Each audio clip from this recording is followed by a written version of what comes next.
Halo sahabat pembelajar di mana saja berada. Mudah-mudahan kita semua dalam kondisi yang sehat ya. Hari ini kita masih mempelajari materi pencemaran lingkungan. Untuk pencemaran udara sudah dibahas di video sebelumnya. Dan video kali ini kita akan membahas tentang pencemaran tanah. Ketika suatu zat yang berbahaya atau beracun telah mencemari permukaan tanah, maka zat tersebut akan menguap atau tersapu air hujan dan atau masuk ke dalam tanah. Pencemaran yang masuk ke dalam tanah kemudian mengendap sebagai zat kimia beracun.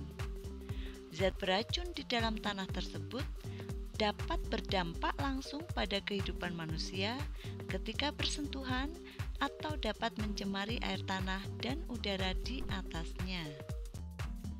Jadi, dapat disimpulkan bahwa pencemaran tanah adalah suatu keadaan di mana bahan kimia buatan manusia masuk dan mengubah lingkungan tanah alami. Pencemaran ini biasanya terjadi karena kebocoran limbah cair atau bahan kimia industri atau fasilitas komersial, penggunaan pestisida, masuknya air permukaan tanah tercemar ke dalam lapisan subpermukaan, kecelakaan kendaraan pengangkut minyak, zat kimia, atau limbah, air limbah dari tempat penimbunan sampah, serta limbah industri yang langsung dibuang ke tanah secara tidak memenuhi syarat atau illegal dumping. Faktor penyebab pencemaran tanah tidak jauh berbeda dengan pencemaran air dan udara. Pencemaran tanah juga banyak sekali penyebabnya. Penyebab tersebut diantaranya limbah domestik, limbah industri, dan limbah pertanian. Limbah yang pertama adalah limbah domestik. Ini berasal dari daerah seperti pemukiman penduduk, bisa pedagang, tempat usaha, hotel, dan lain-lain, serta kelembagaan, misalnya kantor-kantor pemerintahan dan swasta, dan tempat-tempat wisata.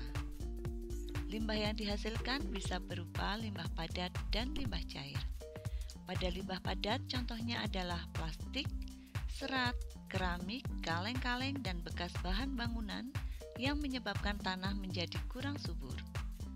Pada limbah cair contohnya adalah tinja atau feses, deterjen, oli, cat, dan yang lain-lain.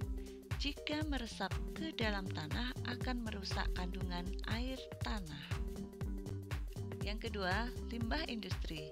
Limbah industri berasal dari sisa-sisa produksi industri. Limbah industri juga dapat dibedakan menjadi dua, yaitu limbah padat dan limbah cair. Contoh pada limbah padat adalah lumpur dan bubur yang berasal dari proses pengolahan, misalnya sisa pengolahan pabrik gula, kertas, rayon, pengawetan buah, ikan, daging, dan lain-lainnya. Contoh pada limbah cair adalah zat sisa dari industri pelapisan logam seperti air raksa, seng, timbal, dan kadmium itu dapat mencemari tanah. Yang ketiga, limbah pertanian.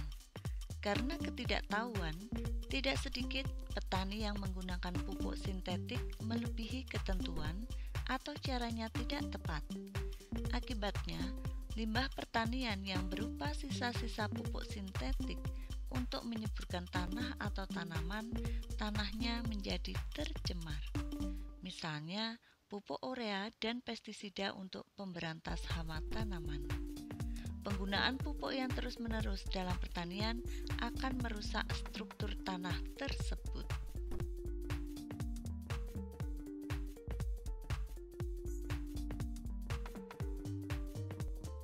Dampak pencemaran tanah yang pertama adalah bagi kesehatan. Pada saat penyemprotan menggunakan pestisida yang berlebihan akan mengganggu organisme tanah dan juga air di dalam tanah. Kemudian, air yang telah terkontaminasi tersebut masuk ke dalam air yang kita konsumsi sehari-hari. Hasil pertanian yang penuh dengan pestisida juga akan mengendap masuk ke dalam makanan yang kita konsumsi sehari-hari. Lama-kelamaan, zat kimia tersebut terakumulasi di dalam tubuh hingga menyebabkan beberapa reaksi, antara lain kelainan pada bayi yang baru dilahirkan, muncul penyakit kronis antara lain kanker, dan juga bisa mengakibatkan keracunan akut. Dampak yang kedua adalah bagi lingkungan dapat menyebabkan satu, hilangnya keanekaragaman hayati. Paparan polutan yang berbahaya dapat mematikan sejumlah jenis tanaman atau hewan sehingga terjadi kelangkaan spesies. Yang kedua, menurunkan kesuburan tanah. Hilangnya biota-biota atau mikroflora dalam tanah menyebabkan tanah menjadi tidak subur seperti sedia kala. Yang ketiga, perubahan struktur tanah. Struktur tanah dapat mengalami perubahan apabila terdapat polutan yang mematikan komponen penting dalam tanah. Yang berikutnya, pengelolaan pencemaran tanah dapat dilakukan dengan cara antara lain: 1. Menghindari aktivitas pertanian yang berlebihan. Aktivitas pertanian seperti menanam dan pencabutan rumput yang berlebihan dapat mengakibatkan banjir dan erosi tanah. Yang kedua, mengurangi waste footprint manusia. Waste footprint yang kita hasilkan dapat berupa sampah plastik dan materi yang sulit terurai. Materi-materi tersebut dapat terakumulasi di tanah dan menjadi polutan yang berbahaya. Yang ketiga, pencucian tanah. Pencucian tanah bertujuan untuk menghilangkan kontaminan yang ada di dalam tanah. Yang keempat, bioremediasi. Metode pengelolaan ini menggunakan mikroorganisme untuk mengurangi kontaminan dan mengembalikan kesuburan tanah.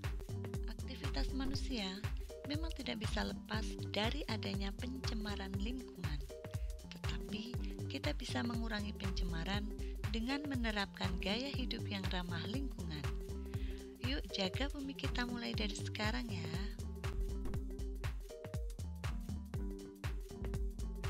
Terima kasih telah menyimak video ini dan sampai jumpa di video berikutnya.